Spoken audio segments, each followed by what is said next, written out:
Hi, 6th and 7th grade. I hope you're all doing well.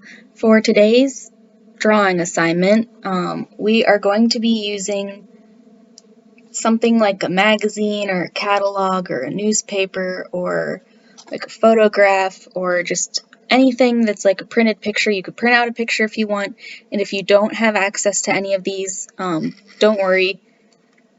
I'll tell you what we're going to work on. So I picked out this picture out of a magazine of, it's like two dogs sitting on a couch.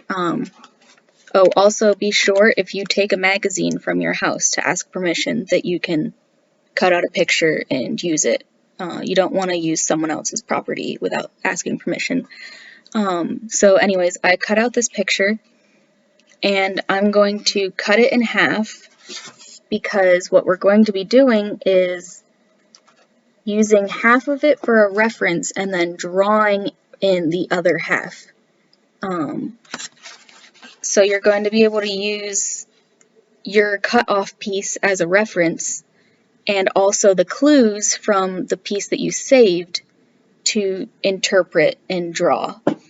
And it doesn't have to be cut perfectly down the middle. I already cut mine in half, and as you can see, it's got like a little wave in the middle. I cut around the dogs because I want to keep one and then draw one. And your picture can be as detailed or as simple as you want, just something that you think looks fun to draw, something you think you'll be able to draw. But, you know, it's okay to challenge yourself a little bit. That's how we grow. And it doesn't have to be a perfect replication of it, because if we wanted it to be a perfect replication, we wouldn't have cut it up in the first place. We would have just kept it as it is. We're not trying to make a photograph. We'd just take a new picture. So we want it to look like a drawing. It's practicing your drawing skills. So I cut mine in half, and now we're just going to go in with a pencil and use this as reference and the clues from the piece that I taped it down to my piece of paper so that it doesn't move.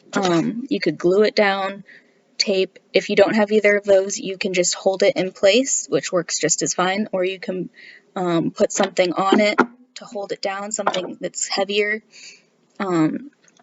Anything, doesn't matter. So I started sketching a little bit because I already recorded some and then it deleted, so I'm sorry, I already have some done. But I just started drawing in. You want to start drawing in the big shapes first. You don't want to go right to the details. Like, I wouldn't move on to the dog right away. So I have part of the window sketched in, and I have part of the couch sketched in.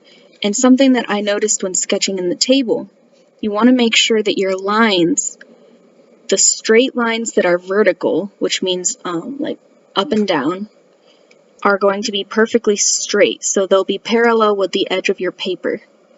And then if you think about something like a box, let me see if I have a box.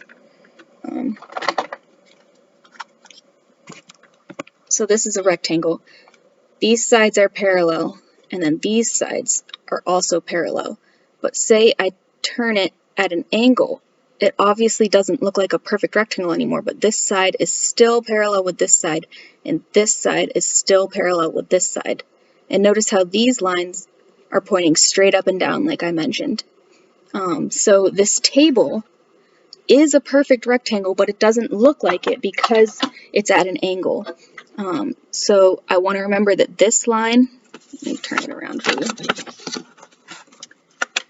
This line is still parallel with this line, even though they're not perfectly horizontal. And this line is still parallel with this line. And then that carries down to here and down to here. So these are parallel, these are parallel.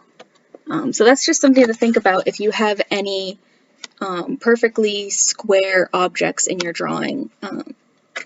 It carries over to other objects, like these two armrests are parallel, and this cabinet, the straight lines are all parallel.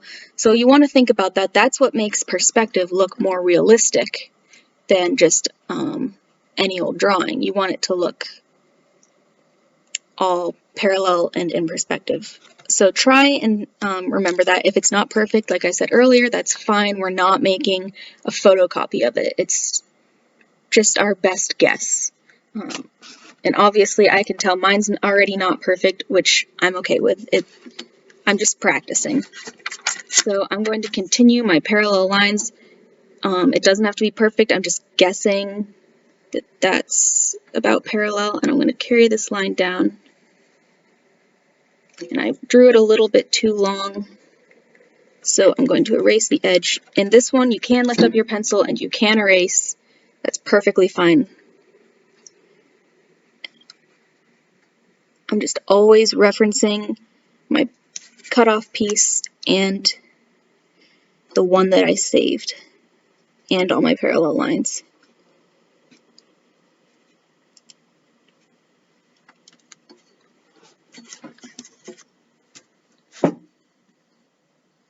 So I'm actually just going to trace along this line and continue drawing from there, so I know that they're the same, in the same spot.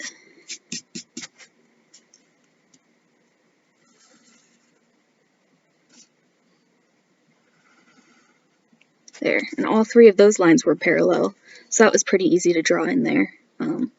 Once you get started, it does get easier because you've got a lot more reference to work with. The hardest part is starting. So I started with the biggest object in my picture, which was the couch, and I'm working around that, which is making it super easy. I actually did have to stop drawing the couch and start sketching in the table, so maybe work from the front back. That's another tip that you could do, which means the object that is closest to you as the viewer. So my closest object is the table, so I could start there and then move to the couch, and then I could move back to the cabinet and the window.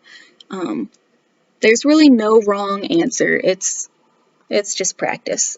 So I'm gonna sketch some more, and I'll come back with more of a finished product, maybe show you some more details and tips for drawing in the details. Okay, so I did get quite a bit more of the drawing done.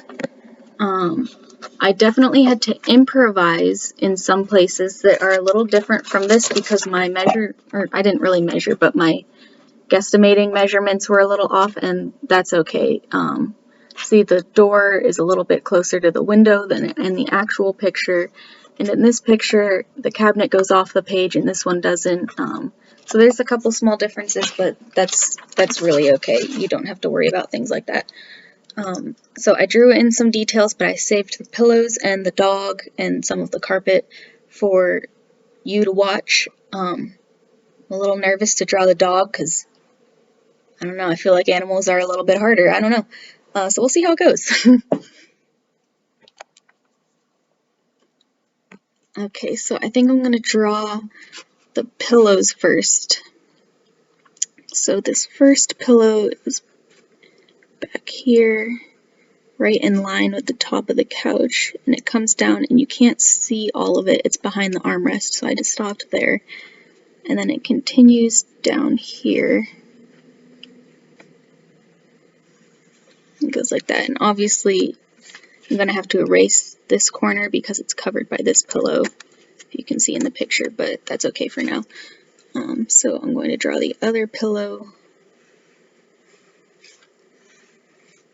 which is like that. Actually, I'm going to put it back a little bit further so I have more room for my dog.